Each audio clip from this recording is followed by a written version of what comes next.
Good afternoon, and welcome to the Way of Salvation Christian Church presents the 1-year Chronological Bible 365-day reading plan brought to you by Tyndale House Publishers. And I am Minister Jewett Peterson Sr., and today is September 1st, 2023. And we will be reading from the King James Version of the Bible, Job 40, verses 6 through 24, Job 41, and Job 42. And the word of the Lord reads, Then answered the Lord unto Job out of the whirlwind, and said, Gird up thy loins now like a man. I will demand of thee, and declare thou unto me. Wilt thou also disannul my judgment? Wilt thou condemn me, that thou mayest be righteous? Hast thou an arm like God, or canst thou thunder with a voice like him? Deck thyself now with majesty and excellency, and array thyself with glory and beauty. Cast abroad the rage of thy wrath, and behold everyone that is proud and obeys him. Look on everyone that is proud, and bring him low, and tread down the wicked in their place. Hide them in the dust together, and bind their faces in secret. Then will I also confess unto thee that thine own right hand can save thee. Behold now, Behemoth. Behold now, Behemoth,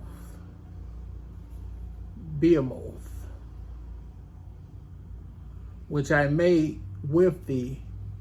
He eateth grass as an ox. Lo, now, his strength is in his loins, and his force is in the navel of his belly. He moveth his tail like a seer. The sinews of his stones are wrapped together. His bones are as strong pieces of brass. His bones are like bars of iron. He is the chief of the ways of God. He that made him can make his sword to approach him unto him. Surely the mountains bring him forth food, where all the beasts of the field play. He lieth under the shady trees, and the covert of the reed and fens. The shady trees cover him with their shadow. The willows of the brook compass him about. Behold, he drinketh up a river, and hasteth not. He trusted that he can draw up Jordan into his mouth. He taketh it with his eyes. His nose pierces through snares. Job chapter 41. Canst thou draw out Leviathan with the hook, or his tongue with the cord which thou layest down? Canst thou put an hook into his nose, or bore his jaw through with the thorn? Will he make many supplications unto thee? Will he speak soft words unto thee? Will he make a covenant with thee? Wilt thou take him for a servant forever? Wilt thou play with him as with a bird? Or wilt thou bind him for thy maidens? Shall the companions make a banquet of him? Shall they part him among the merchants? Canst thou fill his skin with barbed irons, or his head with fish spears? Lay thine hand upon him. Remember the battle. Do no more. Behold, the hope of him is in vain. Shall not one be cast down even at the sight of him? None is so fierce that dare stir him up. Who then is able to stand before me? Who have prevented me that I should repay him? Whatsoever is under the whole heavens is mine. I will not conceal his parts, nor his power, nor his comely proportion. Who can discover the face of his garment? Or who can come to him with his double bridle? Who can open the doors of his face? His teeth are terrible round about. His scales are his pride, shut up together as with a closed seal. One is so near to another that no air can come between them. They are joined one to another. They stick together that they cannot be sundered. By his nestlings of light doeth shine, and his eyes are like the eyelids of the morning. Out of his mouth go burning lamps, and sparks of fire leap out. Out of his nostrils goeth smoke, as out of a seething pot or cauldron. His breath kindleth coals, and a flame goeth out of his mouth. In his neck remaineth strength, and sorrow is turned into joy before him. The flakes of his flesh are joined together. They are firm in themselves that cannot be moved. They cannot be moved. His heart is as firm as a stone, yea, as hard as a piece of the nether millstone. When he raises himself up, the mighty are afraid. By reason of breakings they purify themselves. The sword of him that layeth at him cannot hold. The spear, the dart, nor the habergeon. He esteemeth iron as straw, and brass as rotten wood. The arrow cannot make him flee. Sling stones are turned with him into stubble. Darts are counted as stubble. He laugheth at the shaking of a spear. Sharp stones are under him. He spreadeth sharp pointed things upon the mire.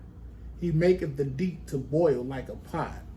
He maketh the sea like a pot of ointment. He maketh a pair to shine up after him. One would think the deep to be hoary. Upon earth there is not his like, who is made without fear. He beholdeth all things. He is a king over all the children of pride. Job chapter 42. Job's reply. Then Job answered the Lord and said, I know that thou canst do everything, and that no thought can be withholden from thee. Who is he that hideth counsel without knowledge? Therefore have I uttered that I understood not, things too wonderful for me which I knew not. Here I beseech thee, and I will speak. I will demand of thee, and declare thou unto me. I have heard of thee by the hearing of the ear, but now mine eyes see of thee. Wherefore I abhor myself and repent, in dust and ashes. The epilogue. And it was so that after the Lord had spoken these words unto Job, the Lord said to Eliphaz and the Temanite, My wrath is kindled against thee and against thy two friends, for ye have not spoken of me the things that is right, as my servant Job hath. Therefore take unto you now 7 bullocks and 7 rams, and go to my servant Job, and offer up for yourselves a burnt offering. And my servant Job shall pray for you. For him will I accept, lest I deal with you after your folly.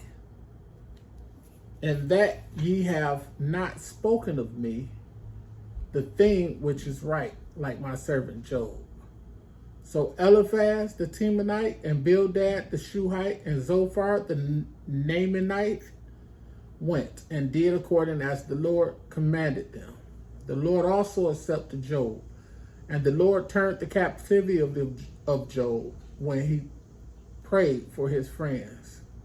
Also the Lord gave Job twice as much as he had before.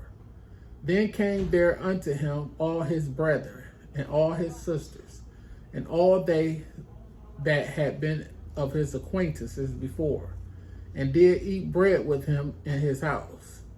And they bemoaned him and comforted him they bemoaned him and comforted him over all the evil that the Lord had brought upon him. Every man also gave him a piece of money, and every one an earring of gold.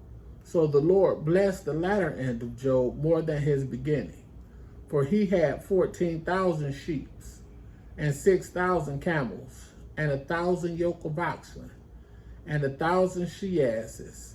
He also had 7 sons and 3 daughters, and he called the name of the first Jemima, and the name of the second Keziah, and the name of the third Kirin Hapush. And in all the land were no women found so fair as the daughters of Job. And their father gave them inheritance among their brethren. And this lived Job 140 years, and saw his sons and his sons' sons, even 4 generations. So Job died, being old and full of days. May the Lord have a rich blessing for the hearing and doing of his word. Be blessed.